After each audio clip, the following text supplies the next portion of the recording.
स्वागत है आप सभी का first episode of ethical hacking quick course में। How are you all doing. आज के इस एपिसोड में हम लोग नेटवर्किंग को ब्रीफ में समझने वाले हैं सिर्फ 10 मिनट में। इस एपिसोड को पूरा देखने के बाद आपको 80% नेटवर्किंग समझ में आ जाएगी और आप लोगों को एथिकल हैकिंग करियर के लिए कहीं और नेटवर्किंग को सीखने की जरूरत नहीं है, ना कोई बुक्स पढ़नी पड़ेगी। तो ज्यादा टाइम बर्बाद नहीं करते हैं। Welcome to Spin the Hack, this is the Cyber Zeal और आज का ये वीडियो है understanding networking in only 10 minutes. तो without further ado let's exploit.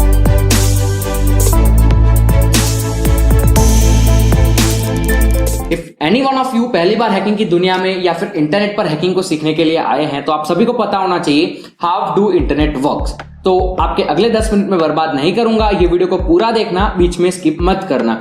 तो अगर अभी तक आपने इस चैनल को सब्सक्राइब नहीं किया है तो चैनल को सब्सक्राइब कर लेना, बेल आइकन को भी प्रेस कर लेना। तो ज्यादा हम बात नहीं करते हैं, सीधा मुद्दे की बात पे आते हैं। इंटरनेट एक ऐसा वर्ड जिसका मतलब होता है बहुत सारे कंप्यूटर्स, मशीन्स, सिस्टम एक दूसरे के साथ कनेक्टेड होते हैं, एक दूसरे के साथ बातें करते हैं, मैसेज, रिक्वेस्ट, रिस्पॉन्स ये सब आता जाता रहता है। ये जो सारी चीजें होती है वो जिसकी मदद से होती है उसे कहते हैं इंटरनेट। तो ये होता है बेसिकली इंटरनेट। लेकिन ये जो रिक्वेस्ट, रिस्पॉन्स, सेंडिंग मैसेजेस, ये जो काम होते हैं उसको करने के काफी सारे अलग अलग वेज होते हैं। तो उन वेज के बारे में हम आज की इस वीडियो में बात करने वाले हैं। लेकिन उससे पहले हम बात करते हैं कि आप लोग इंटरनेट पर जब भी कोई क्वेरी को सर्च करते हो, बेसिकली मेरा कहने का मतलब है कि जब भी आप लोग www.google.com को सर्च बार में सर्च करते हो तब इंटरनेट पर क्या होता है, हाई लेवल पर किस तरीके से रिक्वेस्ट या रिस्पॉन्स सारा काम होता है, उसके बारे में हम बात करते हैं। तो हम स्टार्ट करते हैं। सबसे पहले आपने जाकर लिखा google.com। तो यहां पर google.com जब भी आप लिखते हैं और जब भी रिस्पॉन्स आता है उस प्रोसेस को कहते हैं request for comments, RFC।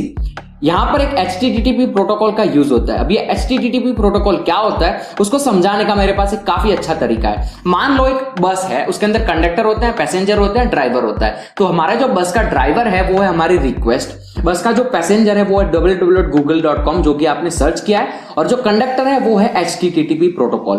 Conductor का काम क्या होता है, बस को एक सही डायरेक्शन में सिक्योरली ले जाना, और ड्राइवर का काम होता है उसको चलाना।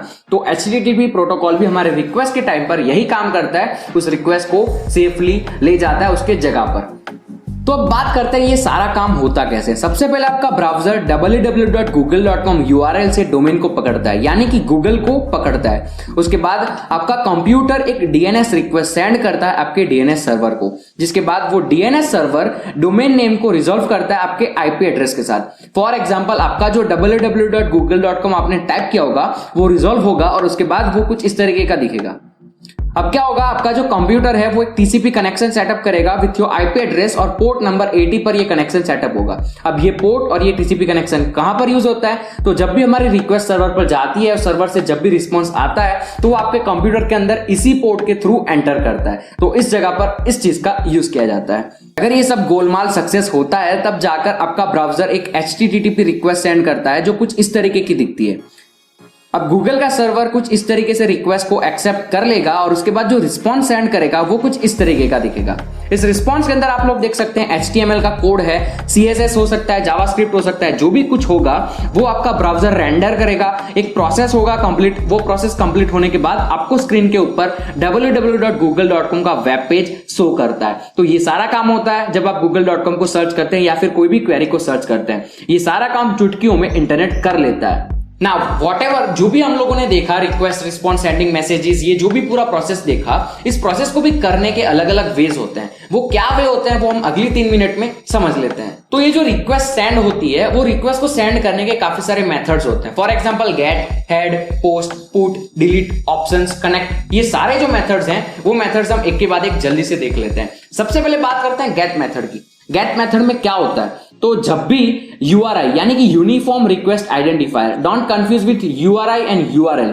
URI को एक पर्सन का नाम समझ लो और URL को पर्सन का एड्रेस। तो जब भी URI यानी कि यूनिफॉर्म रिक्वेस्ट आइडेंटिफायर को एक रिक्वेस्ट मिलती है वो HTTP प्रोटोकॉल को लेकर, उस रिक्वेस्ट को लेकर सर्वर के पास जाता है। सर्वर वहां से रिस्पॉन्स सेंड करता है, वो सारा रिस्पॉन्स लेकर आपके कंप्यूटर पे आ जाता है। तो ये बेसिकली सिंपल प्रोसेस है, रिक्वेस्ट का जाना, रिस्पॉन्स का आना। तो ये गेट मेथड कहलाता है। उसके बाद बात करते हैं हम लोग हेड मेथड के बारे में। Head method basically get method से थोड़ा बहुत सिमिलर है। यहां पर आपको रिस्पॉन्स में पूरा का पूरा वेबसाइट नहीं दिखता है, यहां पर सिर्फ आपको हेडर पार्ट दिखता है। अब हेडर पार्ट क्या होता है वो मैं आपको आपके स्क्रीन पर दिखा रहा हूं। तो ये होता है हेड मेथड। अब बात करते हैं पोस्ट मेथड के बारे में।